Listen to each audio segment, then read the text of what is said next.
Bine v-am găsit, dragii mei din Zodia Capricorn, oriunde v-ați afla. Bine ați venit tuturor pe canalul meu, Tarot Flor de Loto, numele meu este Nina și ca de obicei mă bucur să vă am alături la fiecare lectură. Atât pe dragii mei abonați, cum de asemenea și pe cei care poate sunteți pentru prima oară aici pe canal. Azi voi face o lectură temporală fără limită de timp, o lectură pe care voi să o puteți urmări oricând doriți sau atunci când apare în viața voastră. Desigur, dragii mei, un lucru important de care vă rog să țineți cont ca de fiecare dată, și anume faptul că voi vă construiți viitorul. Așa că vă rog să luați decât acele mesaje care rezonează cu voi, iar restul lăsați-le să zboare în univers, pentru că sigur sunt pentru alte energii, pentru alte persoane care într-o mai mică sau mai mare măsură au o legătură cu Zodia Capricorn. Așadar, toți cei care aveți Soare, Lună, Venus, Ascendentul în Zodia Capricorn, atunci această lectură este de asemenea și pentru voi. Și așa cum am făcut la fiecare zodie până în acest moment, în această serie de lecturi, țin să atrag atenția tuturor celor care au o anumită sensibilitate în ceea ce privește timbrul meu vocal, felul în care eu vorbesc.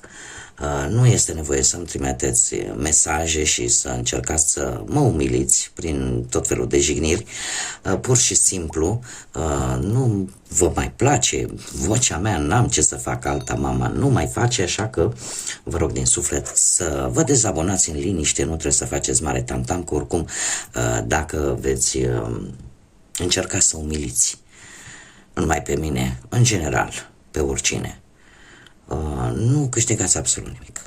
Nu deveniți nici mai inteligenți și plus de asta faptul că există prejudecăți, faptul că unele persoane sunt în stare să judece un om fără să îl cunoască nici măcar 0,01%, mi se pare de prost gust și de proastă educație. Atât am avut de spus. Bun. Haideți să vedem.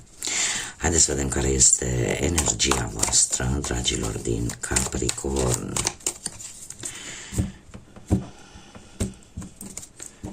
Să vedem.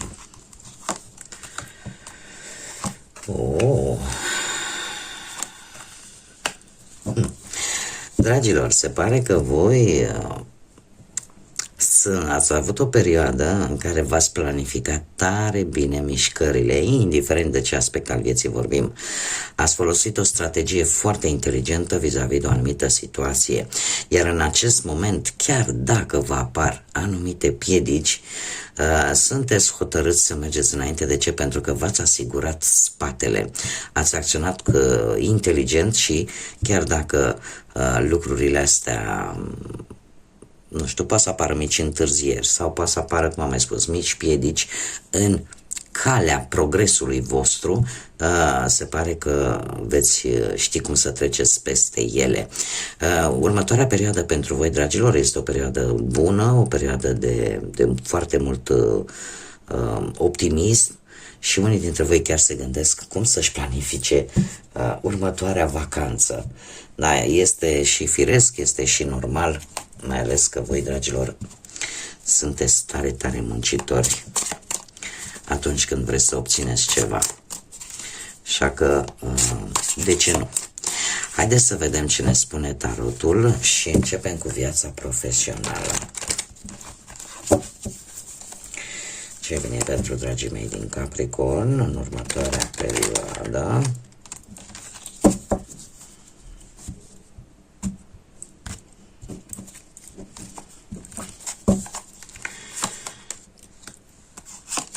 Da, vești.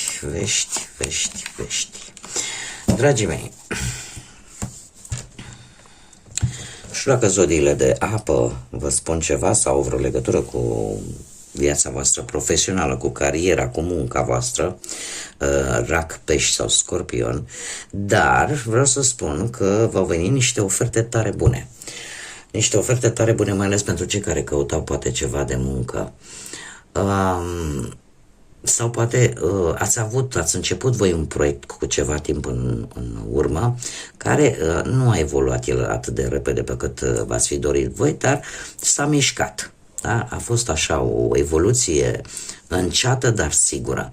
Unii dintre voi ați prins o posibilitate de a avansa poate la locul de muncă. Alții ați primit, așa cum am mai spus, anumite oferte destul de bune, destul de avantajoase. În acest moment chiar sunteți în situația în care unii dintre voi trebuie să luați o decizie. Dar o decizie care vă cam pune în încurcătură. De ce? Pentru că sunteți tare mult înclinați să, cum să spun eu, să mai așteptați. Voi așteptați un răspuns și parcă de-aia nici nu vă puteți decide. Mai așteptați ori o informație, ori un răspuns vis-a-vis de aceste oferte sau vis-a-vis de acest proiect pe care îl aveți voi în cap. Următoarea perioadă vine cu o foarte mare competiție, dragilor. Dacă vorbim de un job, vor mai fi persoane interesate de același job. Acest 5 de bâte vorbește de o stare ușoară de tensiune pentru unii, pentru alții mai de grijă cu conflictele de la locul de muncă. Ar trebui pentru cei care deja dețineți un loc de muncă să vă continuați să vă faceți treaba liniștiți și să încercați, chiar dacă alții joacă murdar, să încercați să nu intrați în conflicte sau în bârfele lor. Alții care se vor decide pentru un anumit post, pentru că voi așteptați un răspuns și în funcție de răspunsul pe care voi îl așteptați, veți lua o decizie. Este o decizie pe care o faceți foarte rațional și cumva și logic. Da? Treaba este că, cum am mai spus, apare posibilitatea unei competiții acerbe, unei competiții foarte strânse, da? Pentru un anumit post. Ce pot eu să vă spun? Cartea îmi zice, acest 5 de bâte, că ar trebui ca voi să vă pregătiți toate documentele necesare sau dacă aveți ceva de studiat, dar în general să le aveți toate pregătite pentru că aveți mari șanse să și câștigați. Chiar dacă apare această competiție atât de aprigă. Bun, haideți să vedem cu bănuții, dragilor. Dragilor dragi. Pe partea bănuților ați avut o perioadă destul de bună. Nu știu dacă zodia Capricorn, zodia Rac vă spune ceva, dar pe partea banilor cumva ați avut parte de multe oferte de a face bani și oferte foarte bune de care voi ați fost foarte, cum să spun eu, foarte hotărâți. Nu știu, poate unii dintre voi ați reușit cumva să recuperați posibil anumite datorii sau să vă vină niște bănuți din exterior, unde, mare atenție, unde voi a trebuit, unii dintre voi, să trebuiască să faceți un compromis. Dar mie mi-apar intrări de bănuți. Și în același timp, nu știu, poate că au venit și niște câștiguri neașteptate așa, la care nu v-ați fi așteptat. Dar în viitorul apropiat, pe partea asta banilor, eu aș zice că șansele de a face bani vor fi, în continuare vor fi. Doar că voi intrați, nu știu, aveți o atitudine un pic defensivă. Nu știu de ce, dar intrați așa într-o stare de indiferență, cred că, de apatie.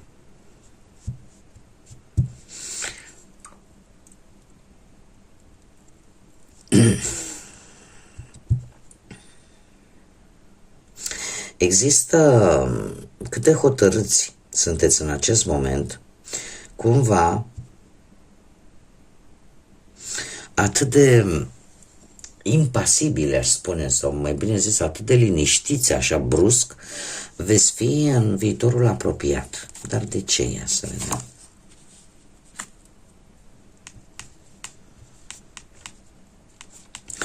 Dragilor, eu nu știu ce fel de ofertă ați primit voi în ceea ce privește banii, care are legătură cu banii, dar viitorul apropiat mie îmi spune îmi vorbește tare mult de cineva puternic. Cineva puternic care joacă un rol important din punct de vedere financiar în viața voastră și care va avea un cuvânt de spus într-un mod foarte direct. Este cineva cu care nu prea se poate juca. Nu știu dacă zodiile Gemeni, Balanță, Vărsător vă spun ceva, dar este cineva foarte hotărât aici. Tocmai de aceea voi aveți această atitudine destul de... e ca după furtună, așa. Acum sunt hotărât, fac drept și odată o liniște deplină. Pentru că aici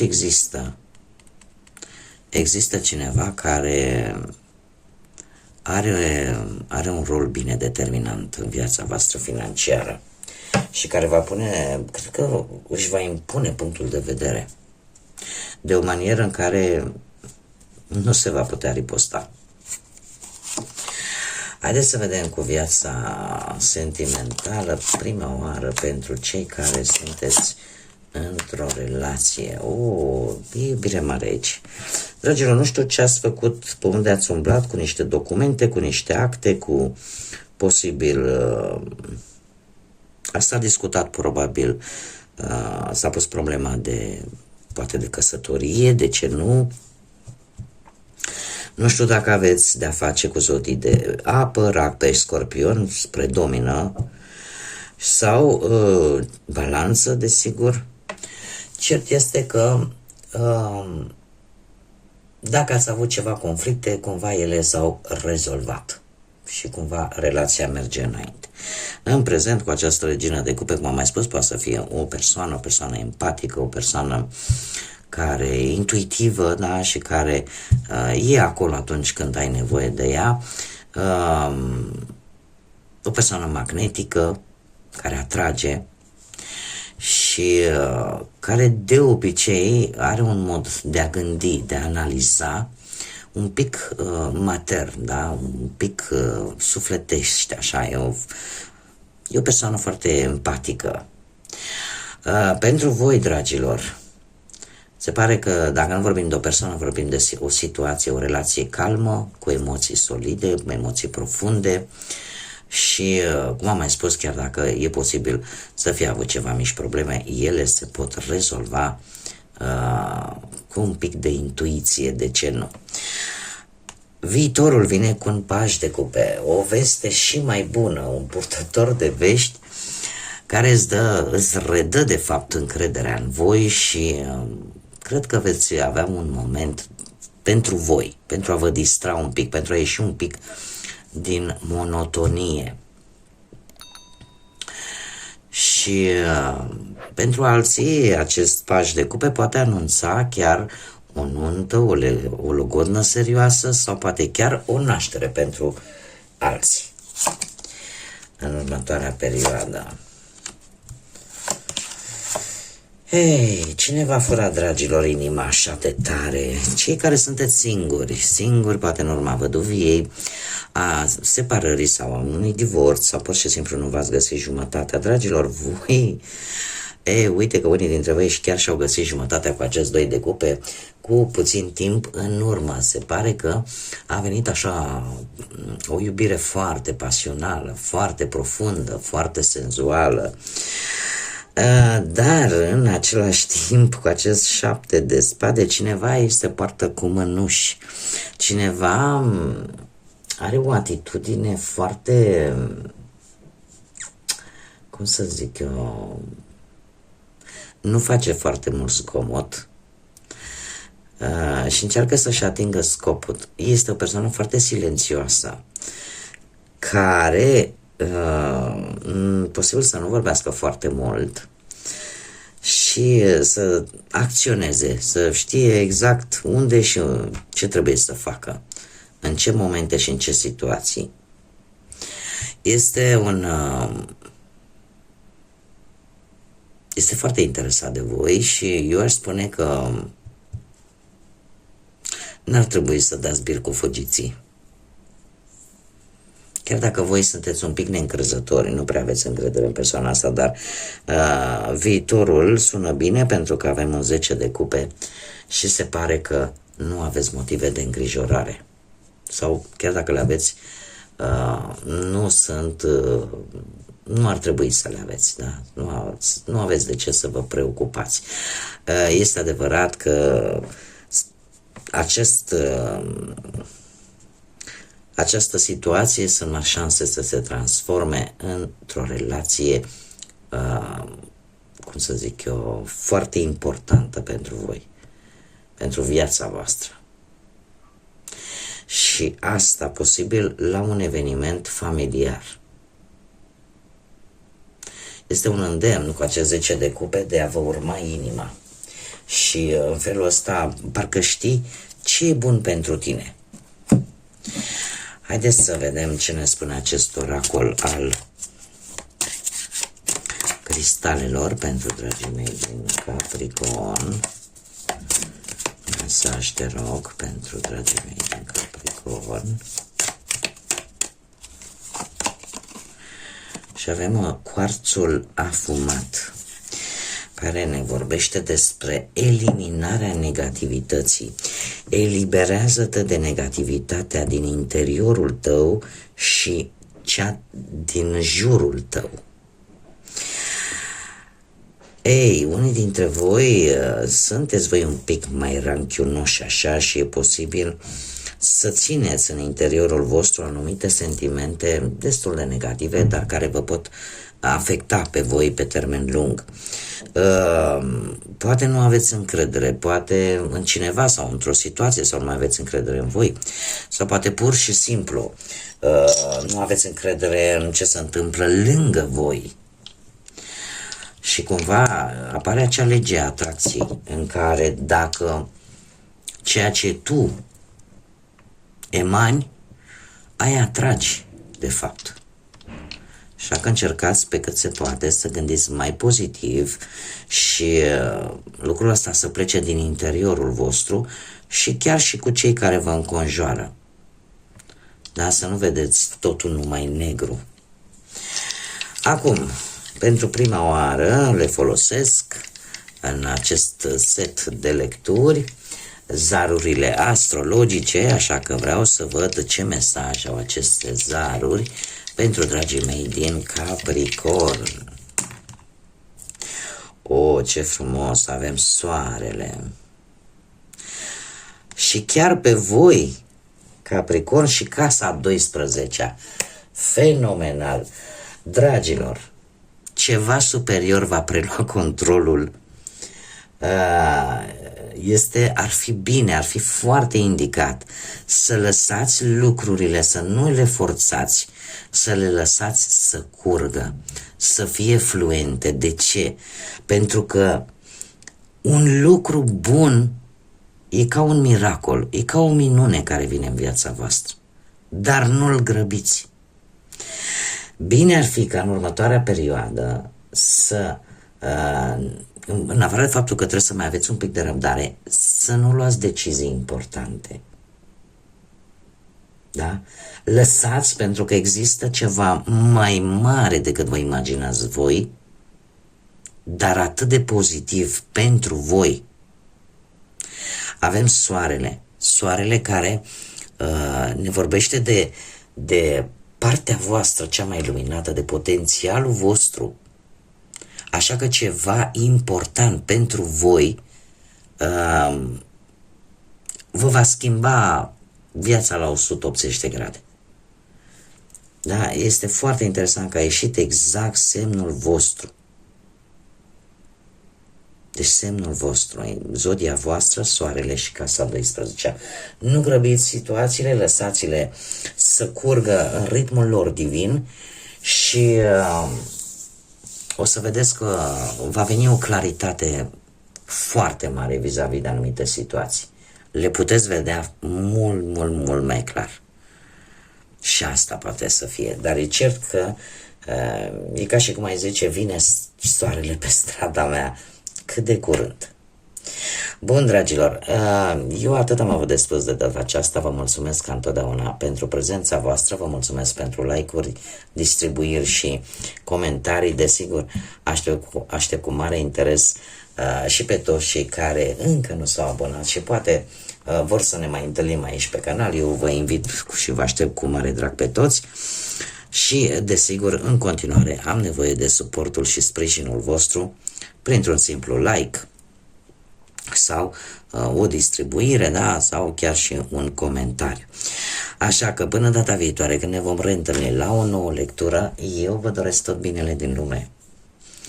Multă înțelepciune, nu vă grăbiți pentru că surprize plăcute vin către voi, dragilor. Așa că până la următoarea lectură, numai bine vă doresc și desigur să fiți iubiți.